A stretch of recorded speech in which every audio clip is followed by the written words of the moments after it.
Bismillahirrahmanirrahim. Assalamualaikum warahmatullahi wabarakatuh. Alhamdulillahirabbil alamin wa bihi nasta'in wa ala umuri dunya wa din. Wassalatu wassalamu ala asrofil anbiya'i wal mursalin wa ala alihi wa ashabihi ajmain. Amma ba'du.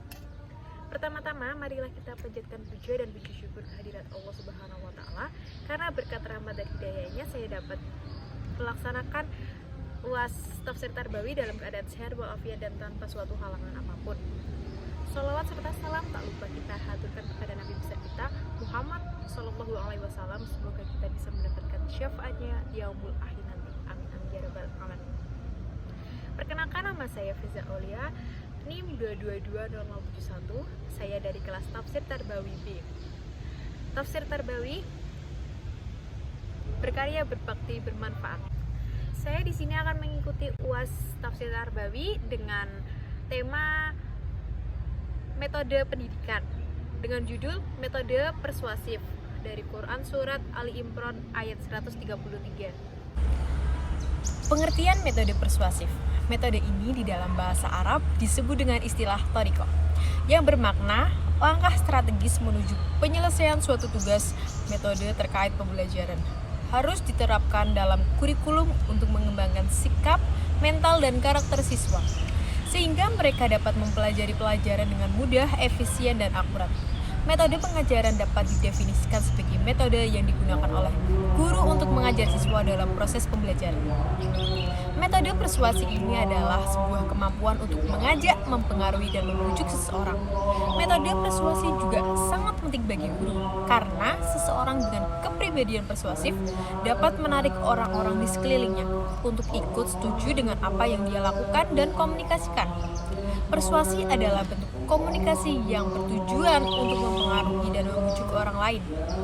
Dalam hal persuasi, seorang pendidik akan dianggap berhasil jika dapat mengajak siswa hingga meyakinkan mereka untuk menjadi pribadi yang lebih baik. Seperti dalam tafsir Quran surat Ali Imran ayat 133 yang berbunyi, A'udzubillahi minasyaitonirrajim, Bismillahirrahmanirrahim. Wasari'u ila maghfiratin min rabbikum wa jannatin arduha as-samawati wal ardu u'iddat lil muttaqin. Yang artinya, dan bersegeralah kamu kepada ampunan dari Tuhanmu dan kepada surga yang luasnya seluas langit dan bumi, yang disediakan untuk orang-orang bertakwa. Aspek kehidupan muslim dalam ayat ini diatur karena dua alasan. Pertama, menaati semua perintah Allah dan Rasulnya secara mutlak. Ketaatan pada perintah kedua adalah syarat dari kasih karunia dan pertolongan Allah. Dorongan kedua, keinginan untuk berbuat baik dan membaginya dengan orang lain mengarah pada pengampunan dosa dan masuk ke surga ilahi. Namun Al-Quran mendorong orang percaya untuk bergegas ke rahmat dan pengampunan Allah yang mempersiapkan bumi untuk masuk ke surga di akhirat. Namun, syarat untuk memasuki surga adalah kesalehan dari aspek tarbawi. Yang pertama, saya perintahkan ketaatan kepada Allah dan Rasul-Rasulnya dan kepada sifat-sifat orang-orang yang bertakwa. Yang kedua, perintah untuk segera memohon ampun kepada Allah. Yang ketiga, dia menyediakan surga bagi orang-orang yang bertakwa dan menafkahkan hartanya di jalan Allah. Kemudian yang keempat, orang yang beruntung adalah orang yang segera meminta ampun ketika berbuat dosa. Yang kelima, surga adalah pahala orang-orang yang bertakwa. Kemudian yang keenam, Al-Quran menerangi semua orang.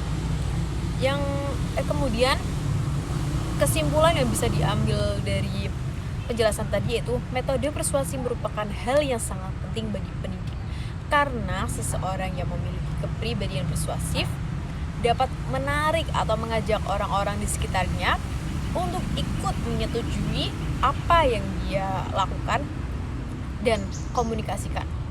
Persuasi merupakan sebuah bentuk komunikasi yang bertujuan untuk mempengaruhi dan membujuk orang lain. Saat membujuk, seorang guru akan dianggap berhasil jika bisa mengajak siswanya, bahkan menjadikan mereka menjadi pribadi yang lebih baik. Dalam ayat ini, umat Islam mengajukan dua hal. Pertama, ikutilah semua perintah Allah dan Rasul-Nya secara mutlak. Ketaatan pada kedua perintah itu adalah syarat rahmat dan pertolongan ilahi. Kemudian dorongan kedua, keinginan untuk berbuat baik dan berbagi perbuatan baik dengan orang lain, mengarah pada pengampunan dosa dan surga ilahi. Namun Al-Quran mendorong orang percaya